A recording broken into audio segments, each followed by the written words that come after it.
Christian Tissier is a French Aikido practitioner, one of the very few non-Japanese in history to have reached the title of 8th Dan Shihan. He started Aikido at the age of 11 and is now one of the biggest influences in the international Aikido community. Willing to get to the roots of his art, he embarked in the Trans-Siberian train at the age of 18 for a journey to Japan, and started to train at the Akikai Hombu Dojo, where he stayed 7 years, honing his skills and learning the language and culture of Japan. Now, at the age of 67, he gives seminars all around the globe throughout the year, including Japan. It is on one of those occasions that he offered us the opportunity to sit together in the legendary Butokuden of Kyoto to talk about his personal relation to Aikido for over an hour. Je ne peux pas dire que c'était difficile. Après, bon, c'est vrai, quand je suis arrivé ici, au Japon, bon, j'avais pas de boulot, j'avais rien, puis à 18 ans, c'était pas crédible, enfin, je veux dire. Donc bon, mais bon, c'était pas compliqué pour moi, enfin, voilà, j'étais content d'être là, je m'entraînais, le midi, si je mangeais un gyoza, je mangeais un gyoza, quoi, c'est tout, quoi. Et puis voilà. Puis petit à petit, les choses s'organisent. Tout s'est organisé très très facilement dans ma vie. Voilà. Je suis un chanceux. Je suis un grand chanceux. Non, c'est vrai. Un gros bosseur aussi. Non, mais c'est la vérité, c'est la vérité. Par exemple, quand je suis arrivé, bien sûr, j'avais pas de visa, donc on m'a donné 2 mois. Bon, au bout de 2 mois, on me redonne encore 2 mois. Après, il faut sortir, tout le monde sortait. On allait en Corée, enfin moi j'y allais pas parce que je sais pourquoi. Fallait en Corée, fallait revenir, enfin c'est un peu compliqué pour tout le monde. Les visas culturels, bon maintenant on peut avoir un visa culturel avec les Kikai, à l'époque les Kikai ils connaissaient pas trop. Mais moi il fallait que je fasse mon service militaire. Et comme je ne suis pas présenté aux 3 jours, j'ai donc été incorporé d'office. Sauf qu'à Gyosei, l'école, au lycée français, il y a une partie japonaise qui s'appelle Gyosei.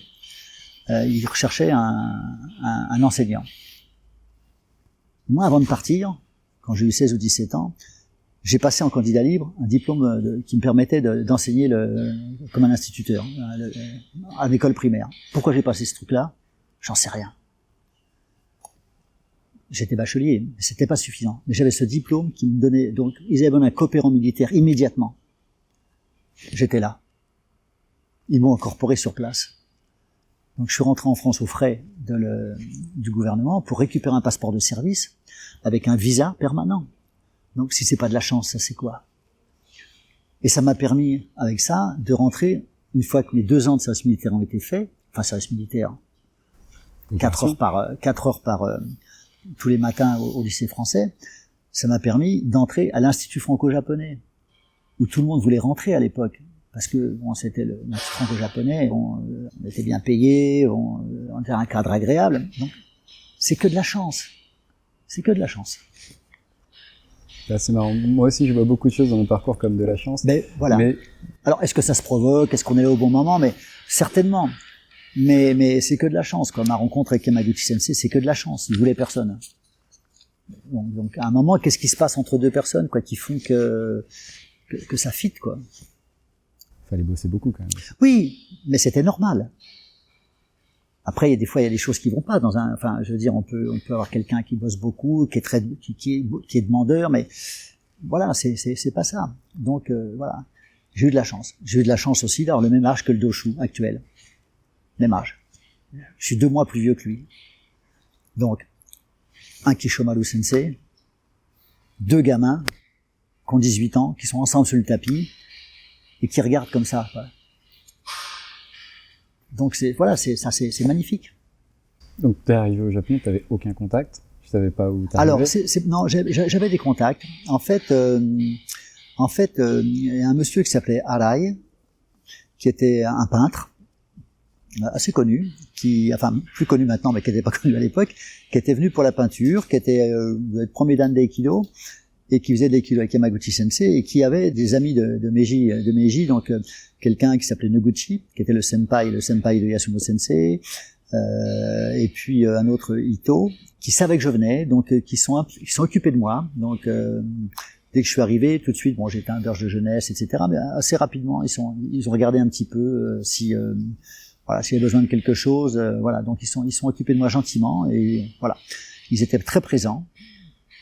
Et Yamaguchi Sensei, donc qui était le professeur de Arai Sensei, bon, qui lui était un peu en retrait au départ comme ça, mais qui avait un œil sur moi, quoi. Savoir où je dormais, savoir ce que je faisais, s'il y avait besoin de travailler, etc. Donc ça, je l'ai su après, parce que c'est ce qui m'a raconté, mais il y avait un œil dessus quand même. Donc ça c'est bien passé. À quoi ressemblait la communauté française de la communauté d'Aikidoka Mais il n'y en avait pas. Voilà. Alors, je veux dire, quand je suis arrivé au Hombu en fin 68, je crois, ouais, quelque chose comme ça, il y avait 2 Français qui venaient de commencer l'aïkido. Un qui s'appelle Gérard Sachs, voilà, qu'on appelle le gros GG, qui est toujours là, qui est toujours au Japon, qui lui était venu pour le judo à l'origine, et qui ensuite, le judo apparemment, il était déjà judoka, premier, deuxième dan, il était débutant, il a commencé l'aïkido à ce moment-là, donc il était ceinture blanche, et Jean-François Perrin, Nanou Perrin, qui est malheureusement disparu maintenant, qui est resté très très longtemps au Japon, qui était là. C'était les 2 seuls Français, il n'y a pas d'autres Français. Il n'y avait pas d'Américains. Il y avait c'est pas possible ça. Qui était avec Sensei. Oui. Oui. Voilà. J'ai le même trou de mémoire. Oui, c'est bizarre ça. Mais on le mettra dans le. Oui. En plus, c'était un bon ami en plus. Mais bon, il avait un peu arrêté. Il a arrêté l'aïkido. Sensei venait de mourir. Il était parti sur autre chose. Et voilà. Et il y avait un Américain hawaïen qui s'appelait Ahana, qui était deuxième dan. Moi, j'étais deuxième dan aussi, mais très très mauvais, pas bon du tout, totalement immature. Et lui, c'était un gars de 25 ans, plutôt beau garçon, un très bel aïkido, deuxième dan. Je ne sais pas ce qu'il est devenu. Voilà, c'était le seul. Voilà, c'était les seuls qu'il y avait. Petit à petit, après d'autres étrangers sont venus, etc. Il n'y a pas de communauté française. En tout cas, au Japon, il y avait une communauté française qui était très très très limitée. Et quand on voulait se retrouver, on se retrouvait tous ensemble dans un restaurant français où on avait un steak frites à l'époque, vers Ginza. Et c'était le seul endroit où on pouvait se retrouver. Et là, on voyait quelques judokas, quelques karatékas, dont certains qui sont toujours là. Voilà, c'était ça la communauté française, quoi. Et à l'époque, les gens du lycée franco-japonais, par exemple, faisaient pas des arts martiaux à l'ambassade non plus.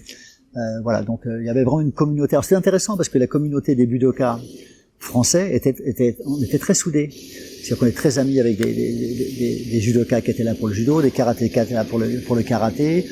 Et puis, donc on se voyait assez souvent, quoi. On faisait des disciplines différentes, mais on se voyait assez souvent. Donc c'était quelque chose on avait le sentiment d'appartenir à un groupe particulier. Et dans quelle mesure ça facilite la vie ou ça forge ça facilite la vie parce que déjà on peut se sentir un peu seul, on peut se sentir un peu en retrait, puis on se dépanne, on s'aide, quoi. Je veux dire, ceux qui n'avaient pas trop de moyens, moi j'ai des cours particuliers, si tu veux, je dois rentrer, je vais arrêter, je vais te les passer. Tiens, tu connais pas pour trouver un appartement. Enfin voilà, c'est comme ça que ça fonctionne. Maintenant, je serais incapable de dire à un jeune qui vient ici, je vais au Japon, par exemple, français, je vais aller au Japon. Est-ce que tu peux? Je connais pas les circuits pour trouver un appartement pas cher. Enfin, je veux dire, c'est totalement pour moi. Alors qu'à l'époque, on avait c'était des ficelles, quoi. Donc cette vie, j'ai beaucoup aimé cette vie comme ça d'amitié, ouais. J'ai beaucoup aimé ça, ouais. C'est pas quelque chose qui reste aujourd'hui dans ton aïkido, dans la communication que tu as avec les gens? J'ai toujours été comme ça. J'ai toujours aimé. Alors maintenant, j'ai une position qui me permet plus d'aider les gens, s'ils ont besoin. Mais de quelle manière? Bon, des fois c'est un peu différent, c'est pas le même genre. Mais bon, après, c'est peut-être présomptueux ce que je dis ou prétentieux, mais c'est la vérité. Tout le monde peut me contacter n'importe où, n'importe quand. Je réponds toujours, et si je peux aider, j'aide. Oui. C'est la vérité, voilà. Souvent, les gens peuvent me juger mal, mais non, sincèrement, voilà, je suis comme ça. Les gens qui me connaissent le savent. Dans des interviews précédentes, tu as parlé rapidement de télé ou de mannequinat.